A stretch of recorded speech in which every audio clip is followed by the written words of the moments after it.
muitos sinais e milagres e percorrer muitas cidades, Jesus começa a preparar os seus discípulos para uma despedida. A gente vê aqui, por exemplo, Jesus começando a falar sobre cruz.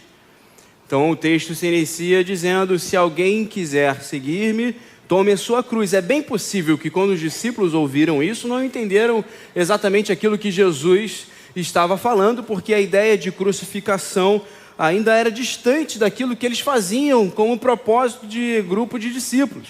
Afinal, a cruz era um método romano de condenação.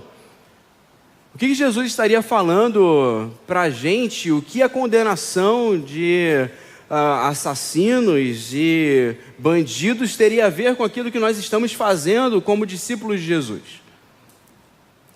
E muito propriamente, Jesus, nessa passagem, está ali conversando com os seus discípulos, e é quando Jesus pergunta: olha, quem o pessoal tem dito que eu sou?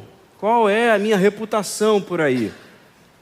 E aí eles vão falando vários nomes, profetas, e Pedro, como a gente sabe, diz: olha, tu és o Cristo, o Filho do Deus vivo. E logo após essa cena, os evangelistas narram uma conversa particular de Jesus com Pedro, em que Jesus fala que seria necessário que ele fosse morto, e Pedro prontamente, com a sua impulsividade muito própria, diz: olha, Senhor, de forma nenhuma morrerás. E a resposta de Jesus tem muito a ver com esse ensinamento que ele traz, que Lucas traz resumido aqui para a gente. A resposta de Jesus para Pedro, para esse Pedro que não concebe a morte de Jesus como algo benéfico para aquilo que estava acontecendo na caminhada com Cristo: gente, depois de fazer tanto milagre, esse homem vai morrer. Que desperdício de vida. Não tem sentido isso tudo acabar na morte precoce de um homem. E então Jesus responde para Pedro: olha, aparta-te de mim, Satanás, porque você fala sobre coisas dos homens e não sobre coisas de Deus. Minha pergunta para você nessa noite é: o que te traz alívio? O que te traz alívio? O que te deixa confortável? E talvez você não esteja confortável, e talvez seja mais fácil responder essa pergunta olhando para dentro de si, dizendo o porquê você não está confortável nessa noite. O porquê que existem temores dentro do seu coração, o porquê que a gente carrega desafios e desalentos e coisas que realmente às vezes roubam a nossa paz. Porque o que dá alívio para a gente, pai de família, mãe de família, gente que está tocando a vida, é saber que as contas estão em dia. É saber que a gente tem o dinheiro para comprar aquilo que a gente deseja. A grande verdade é essa: nós dizemos que encontramos descanso na casa do Pai, mas a grande verdade é que quando o dinheiro falta, quando sobra mês para o fim do dinheiro, a gente canta aqui perturbado. A gente canta balançado. O que alivia a gente, o que dá prazer na vida é saber que eu vou sair daqui e tem gente querida, e gente que quer me encontrar, gente que quer dividir a vida comigo, e gente que quer ser parceiro de caminhada, gente que quer rir, gente que quer chorar, gente que quer amizade com a gente. O que dá alívio para a gente é saber que existe gente comprometida com a nossa vida, gente que a gente pode contar firmemente, gente que a gente sabe que no final não abandona. Porque a grande verdade é que se nessa noite a gente se sente sozinho, por mais que a gente tenha cantado Te Agradeço, há no fundo uma penalização individual, há no fundo um entristecimento nosso, porque parece que estamos abandonados. O que nos alivia é saber que nós estamos empolgados com a vida. O que nos alivia é saber que o desafio de amanhã pode ser superado e a gente vai acordar e a gente vai dar conta do trabalho. Porque quando a gente está se ressentindo de não estar dando conta das atividades, quando a gente se vê, na verdade, sendo atropelado por uma rotina que a gente nem queria participar, a gente pode cantar aqui como crente. E a gente pode falar que vale mais um dia na tua presença do que 1000 em outro lugar, mas a gente não se sente tão aliviado e tão empolgado. Eu acredito que seja sobre isso que Jesus está ensinando para os seus discípulos. sobre como, de uma forma muito sutil, e eu gosto desse termo sutileza, é o mesmo termo que Paulo usa em Efésios capítulo 6, quando vai falar sobre as ciladas do inimigo. Ele diz sobre sutilezas, sobre algumas formas que a gente vai repousando a nossa vida sobre alicerces frágeis. A gente vai encontrando descanso em cama cheia de espinho. A gente vai dependendo de situações, pessoas, momentos que não subsistem quando a maré fica contrária. E é por isso que Jesus está agora ensinando aos seus discípulos algo que sustentaria a vida deles.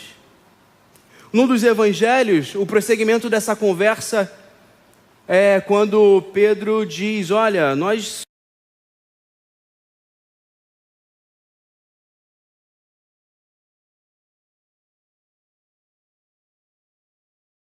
alguém que não tem como repousar, onde repousar a cabeça. E aí Jesus fala algo que por vezes é bem interpretado, é mal interpretado.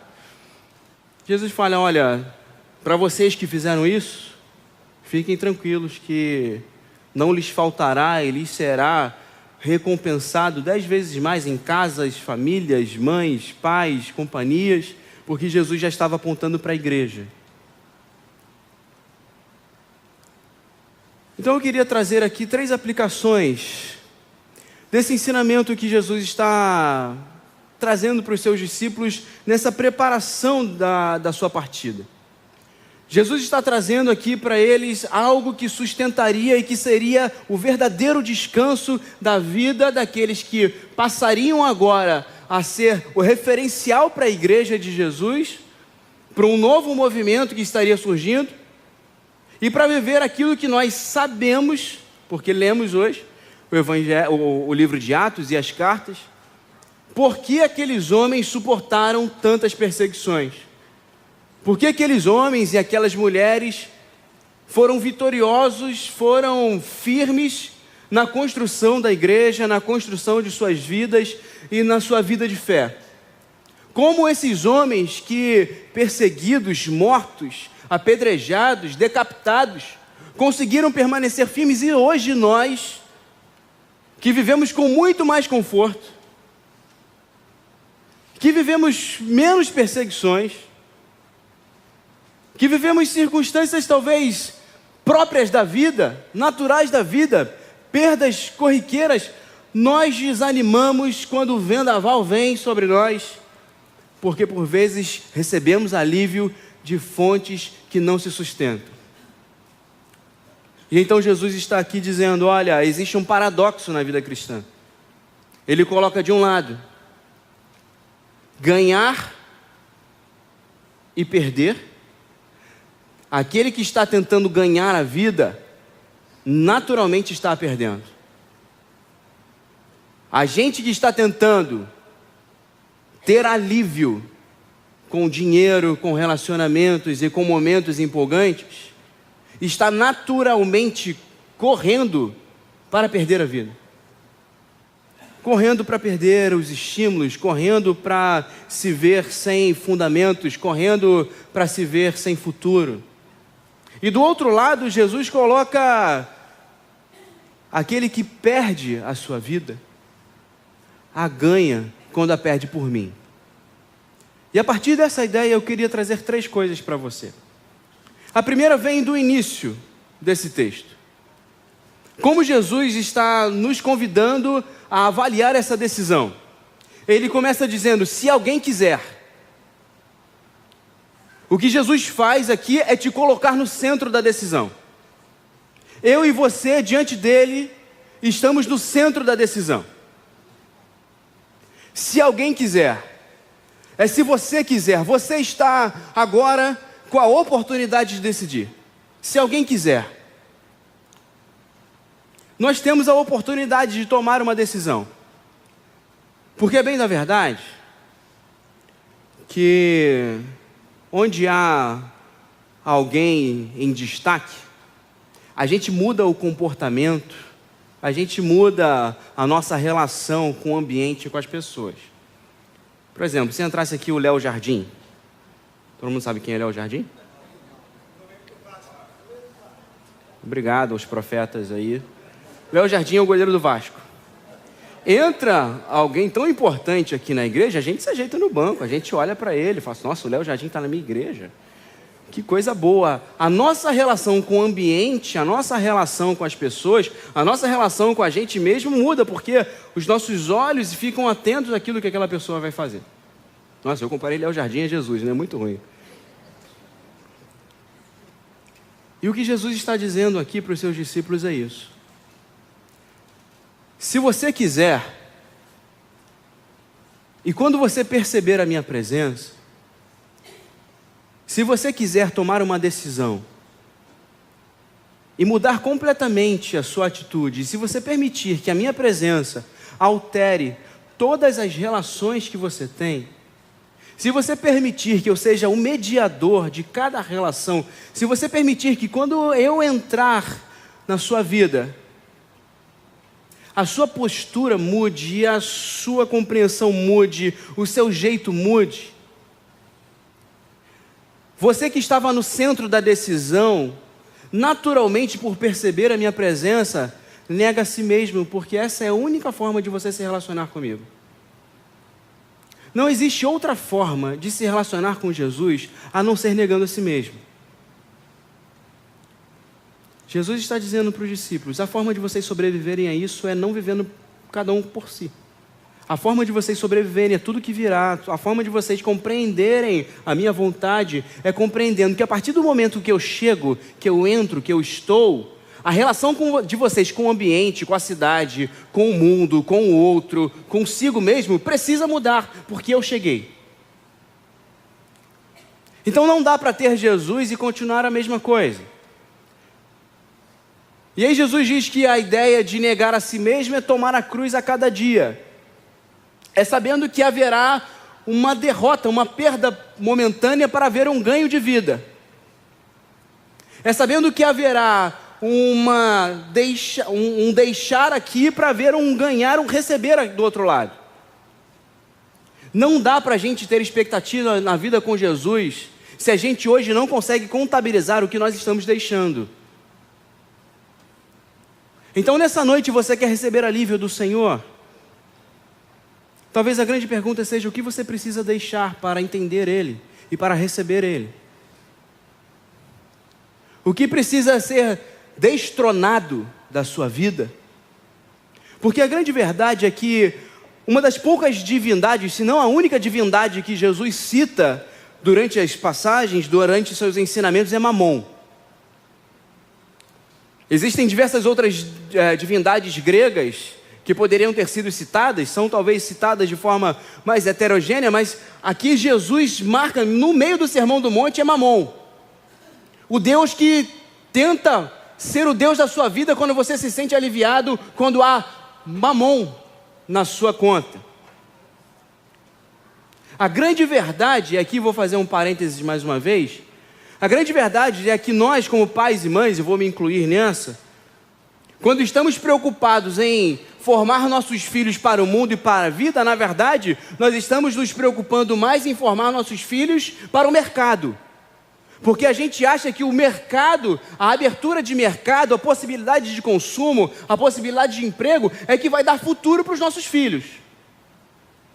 Porque, na verdade, essa grande divindade que é própria do nosso tempo, é o que traz alívio para o meu coração. Nossa, meu filho passou na faculdade, graças a Deus. Óbvio, a gente tem que ficar feliz, a gente tem que gostar, mas não é isso que alivia a gente.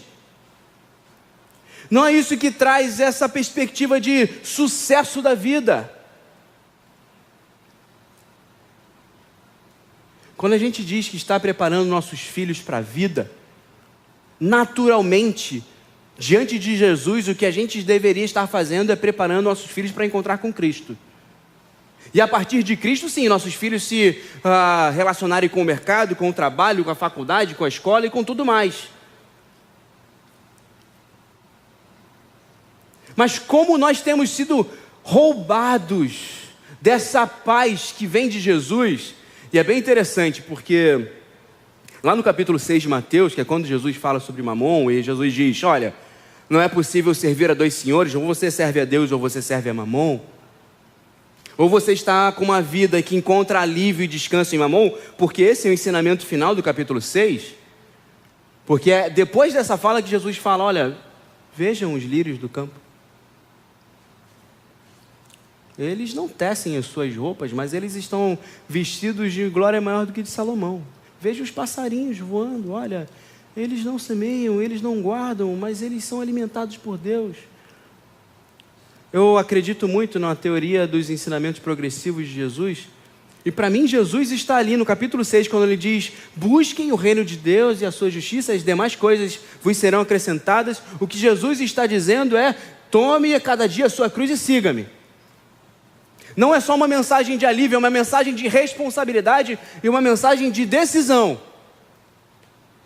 Porque a nossa decisão diante da vida é não encontrar descanso em Mamon, não encontrar descanso no meu padrão de consumo, não encontrar sucesso, não encontrar perspectiva de vida, não encontrar impulsividade e orgulho da vida por aquilo que eu posso comprar, por aquilo que eu posso mostrar, mas por aquilo que eu sou em Cristo Jesus.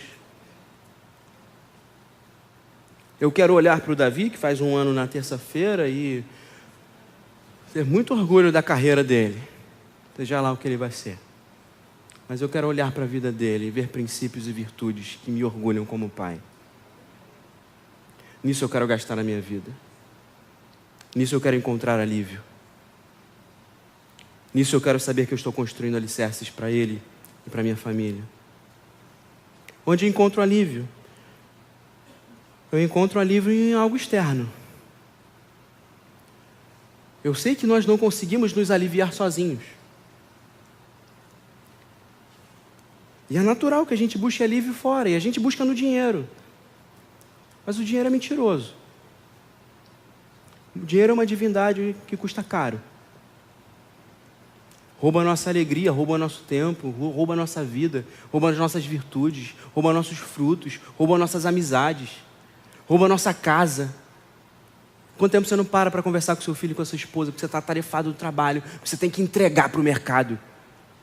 E eu não estou dizendo para ser um trabalhador relapso, um patrão que não cumpre, mas eu estou dizendo que a gente está se sentindo aliviado com coisas que roubam a vida, e é isso que Jesus está dizendo para eles, olha, se vocês deixarem o conforto do mundo, o conforto do alívio momentâneo do dinheiro, vai roubar quem vocês são, e vai tirar os principais momentos, e vai tirar as alegrias verdadeiras, e vai roubar a vida de vocês. Por isso, encontrem sustento em mim, permitam que eu seja esse alívio externo. Paulo diz lá em Efésios capítulo 6, fortaleçam-se no Senhor e na força do seu poder. É isso, para enfrentarmos as ciladas, as dificuldades desse mundo que é dominado por um poderio externo, só com uma força externa, mas essa força é do Senhor. Essa é a força do nosso Deus que morreu por nós, mas está vivo aqui. O que você precisa deixar? E talvez não seja para você deixar o trabalho, pelo amor de Deus, não faça isso. Talvez seja para você deixar nessa noite. Deixar que o seu trabalho seja a confiança da sua vida. E entender que o trabalho é um dos mecanismos que Deus tem feito para que você tenha uma família saudável, para que a sua presença e o seu convívio familiar seja cheio da presença dele. A finalidade da sua vida não pode ser o seu trabalho. A finalidade da criação do seu filho não pode ser o ingresso dele no mercado de trabalho. Você não pode deitar na cama satisfeito porque pagou curso de inglês, francês, espanhol, fez intercâmbio, fez todos os cursos, mas no final, o que o próprio mercado quer é gente de caráter. O que o próprio mercado quer é gente resiliente. O que o próprio mercado quer é gente que faça bem aos ambientes. O que o próprio mercado quer é gente que ilumine, porque é isso que o mundo quer.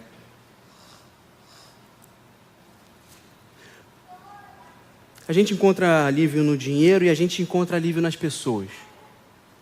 E Jesus tem um ensinamento muito duro, que parece ser muito duro, mas que amplia as nossas possibilidades relacionais.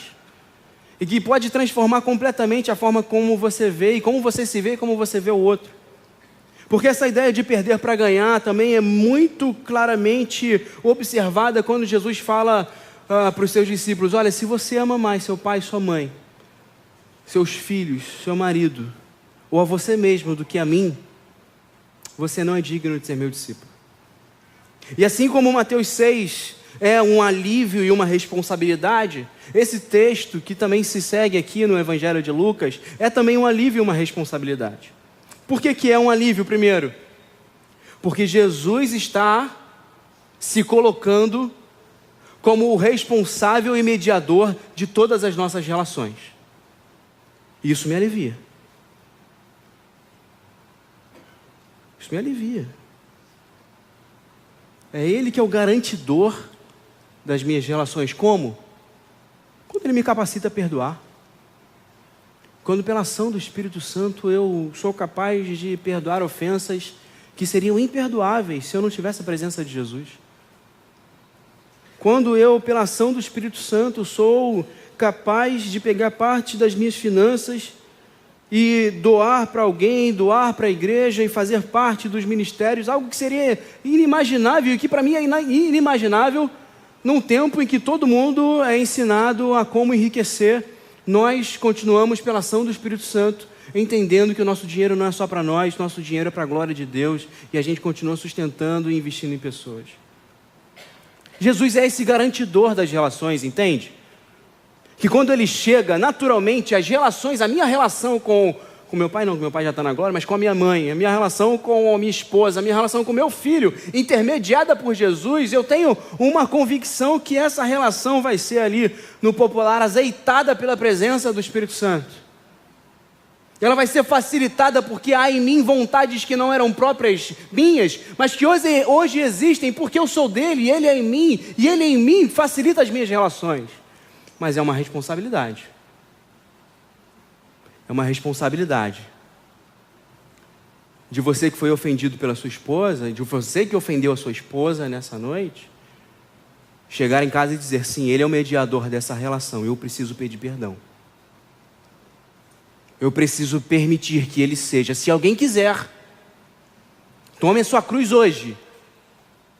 E se hoje a decisão diante de Jesus, e que eu tenho que perder, é esse ambiente em que eu me mantenho distante para não confessar os meus erros, eu tenho que perder isso. Se eu acho que eu estou preservando a minha imagem quando eu não peço perdão, quando eu não me aproximo para haver uma reconciliação, quando não busco outra pessoa, quando não quero proximidade com aqueles que me ofenderam, se eu acho que é assim que eu estou preservando a minha vida, Jesus está dizendo: vocês estão perdendo a vida.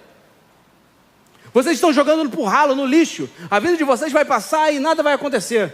Mas quando a gente ganha com Cristo, a gente perde por causa dele. E a gente permite que ele seja o intermediador. A gente permite que ele seja o canal relacional com as pessoas. Aí sim. Você me ofendeu, meu irmão. Você me ofendeu, minha irmã. Mas olha, diante de Cristo Jesus, que faz essa mediação entre mim e você, eu quero te perdoar e eu quero te pedir perdão. Eu posso olhar para as coisas que quero comprar ou pagar hoje e saber que talvez eu vá deixar de comprar um celular novo para abençoar a tua vida, meu irmão. Mas diante de Jesus, para a glória dele, eu posso abençoar você hoje. Eu prefiro não ter o celular, eu prefiro não ter isso, eu prefiro deixar um plano individual de lado, para que nessa relação minha e tua, com Jesus no meio, eu seja bênção para você. Porque a grande pergunta que Jesus faz aqui é: de que adianta? De que adianta, querido? Essa pergunta parece banal, mas ela é respondida de uma forma tão corriqueira e de uma forma errada para a gente. De que adianta ganhar o mundo inteiro e perder a alma, e perder a essência, e perder o prazer, e perder o alívio?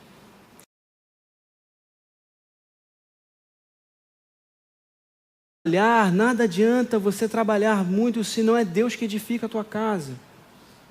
Porque aos seus amados Deus dá enquanto dormem. Eu creio que nessa noite, Deus tenha para nós isso, um alívio. Um alívio de saber que Ele é o garantidor da nossa vida. De que se as contas estão apertadas, se sobrou mês e faltou dinheiro, Ele sustenta a gente. Ele sustenta a gente. Se sobrou mês e faltou dinheiro pelas minhas irresponsabilidades, porque na minha relação com o dinheiro, sou eu e o dinheiro, sou eu e essa divindade, e eu gasto mais do que devia, há uma responsabilidade. Senhor, me ajuda. Se coloca no meio para que eu não seja engalbelado por essa geração consumista que faz eu não aproveitar os recursos que o Senhor tem me dado. Eu tenho sido um mau administrador. Eu tenho sido ganancioso, eu tenho sido invejoso, eu quero ter o que o outro tem, mas eu ainda não tenho condições disso. E é tão bom saber que Ele vai nos ensinando, olha, existe um fruto espiritual para a tua vida, que retira esse fruto da carne, que é a inveja, que é a ganância, que é o egoísmo, e substitui isso por um altruísmo, por uma amabilidade, por uma bondade, por uma vontade, por um domínio próprio, que vão transformando de uma forma muito prática a forma que você compra na Shopee, a forma que você compra na Shein, a forma que você compra no shopping, a forma e as coisas e as pessoas que você segue no Instagram. Porque de que adianta, queridos, ganhar o mundo inteiro e perder a alma, e não receber alívio, e estar sempre desanimado, sempre pesado, sempre cansado, sempre sem vontade, porque a gente está correndo atrás de vento, enquanto na verdade, se a gente permitir que o vento do Espírito seja o intermediador, o mediador das nossas relações, aí a gente vai ver o que é descanso pleno. Jesus tem um convite para você nessa noite. Se você está cansado e desanimado, venham a mim, que eu vos darei descanso. E eu vos darei descanso dessa forma. Não um descanso na beira da praia com o pé para o alto, mas um descanso e uma responsabilidade. O descanso de saber que nas minhas responsabilidades, na forma que eu vou administrar meus recursos, na forma que eu administro minhas relações, na forma que eu sirvo na igreja, na forma que eu me relaciono com os ambientes lá fora, na forma que eu me relaciono comigo mesmo. Jesus me ensinará e Jesus me sustentará a ver alegria verdadeira, a ver vida verdadeira em tudo que eu faço, em tudo que eu desejo, em tudo que eu estou construindo. Talvez você esteja construindo muita coisa. E se você parar 5 segundos para pensar agora, no que vai dar isso? Pensa no que você tem gasto na sua vida. Pensa que no que ocupa a maior parte do teu tempo, a maior parte do teu tempo de preocupação, de labuta de trabalho. De que adianta isso? Essa é a pergunta de Jesus. Agora, adianta muito. Se no meu trabalho, que eu levanto amanhã cedo para sustentar minha casa, eu faço com isso, porque eu quero honrar o meu lar, sim. Eu quero ver a minha esposa feliz, eu quero ver o meu filho alimentado, eu quero ver as minhas contas em dia, eu quero ver a minha vida abençoando outras vidas. Tem muito propósito nisso. Não é só para mim. Eu estava no centro só quando Jesus me perguntou se eu queria segui-lo. Mas depois do momento em que eu decidi segui-lo, eu saí do centro completamente. E agora Ele está no centro da minha vida. E eu digo como Paulo, a vida que eu vivo no corpo, eu vivo pela fé no Filho de Deus, que me amou e se entregou por mim. E a partir disso, quando eu vou para o meu trabalho, eu vou para trabalhar. Eu vou para entregar um bom resultado, sim. Eu vou para me esforçar.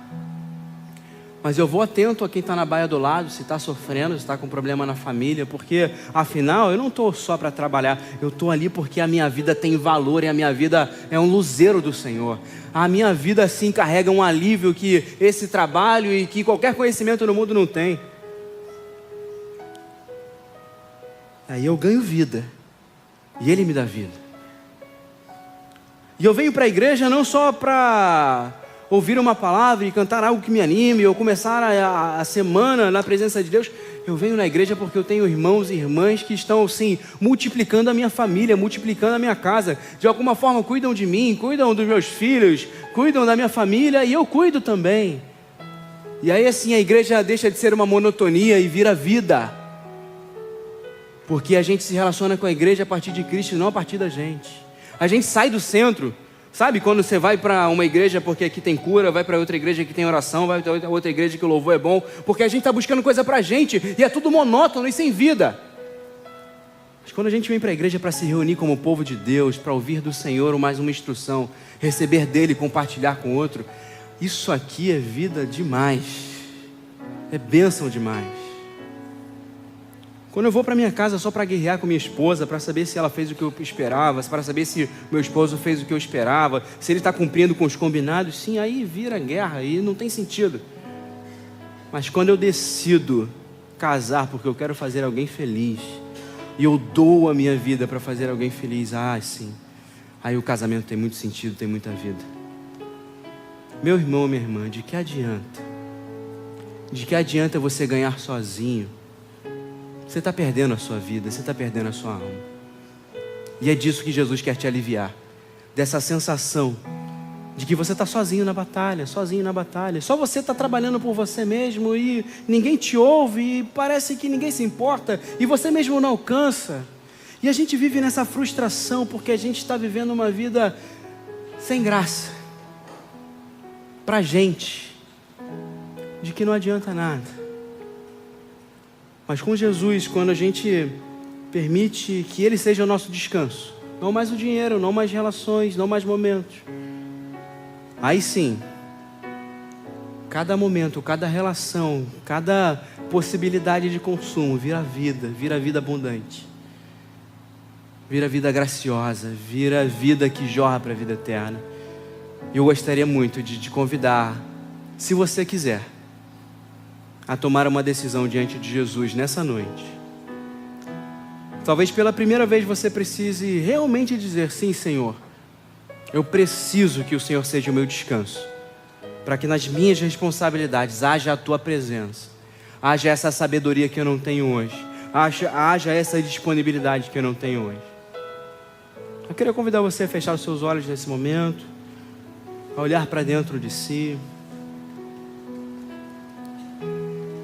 Jesus entrou aí hoje, falou contigo, e Ele quer mudar agora a sua postura diante da vida, diante das circunstâncias, diante dos ambientes que você convive. Jesus quer mudar essa sua ambientação interior, que tanto se culpa, tanto se cobra, que tanto se frustra, para alguém orientado pelo Espírito, comprado pelo Espírito, renovado pelo Espírito, ter propósitos e virtudes que vêm da parte dEle. E eu quero, de uma forma muito simples, saber se você quer isso. Se você quer finalmente tomar uma decisão que pode mudar a sua vida. Talvez você esteja aqui porque quer que Deus abra uma porta de emprego que te pague mais. Mas é bem possível que isso não mude nada, porque se você não mudar, talvez as coisas não mudem. Eu queria perguntar se há alguém nessa noite que está tomando essa decisão diante de Jesus. Você pode erguer bem alto a sua mão, se você quer falar: sim, Senhor, eu quero a Tua presença na minha vida. Alguém que pela primeira vez hoje quer dizer isso para Jesus, alguém que não tenha tomado essa decisão, quer falar pela primeira vez: Senhor Jesus, eu quero Te conhecer mais. Eu quero entender mais desses Seus propósitos. Levanta bem alto a sua mão, porque eu quero orar pela sua vida. Alguém nessa noite que quer fazer isso, e quer entregar a vida a Jesus. Mas de uma outra forma, se nessa noite, você que já está aqui há algum tempo, está sentindo que precisa reafirmar isso para você e para Jesus. Se você algum dia disse para Jesus: sim, Senhor, eu quero negar a mim mesmo, eu quero Te servir, eu quero Te seguir, mas pela correria da vida, pelos costumes do mundo, essa semente que germina no nosso coração, ela se apagou, ela foi arrefecendo dentro da gente. E você quer nessa noite falar: Senhor Jesus, eu estou aqui mais uma vez. Eu sou seu, eu sou sua. A minha vida é sua, eu quero descansar em Ti. Eu não quero descansar por conta do dinheiro, eu quero descansar em Ti. Eu não quero descansar por conta das minhas relações, eu quero descansar em Ti. E se Jesus está falando com você, está dizendo: se você quiser, negue-se a si mesmo hoje. Tome a sua cruz e siga-me. Eu quero te convidar a ficar de pé no seu lugar, porque eu quero orar por você. Você que quer falar com Jesus isso, você que já é crente, você que já caminha na igreja, mas nessa noite, de uma forma especial, Jesus está tocando a sua vida por alguma circunstância. E você quer sim falar para Ele: olha, eu quero tomar essa decisão, eu quero que Ele seja esse centro da minha vida, eu não quero mais viver por mim mesmo.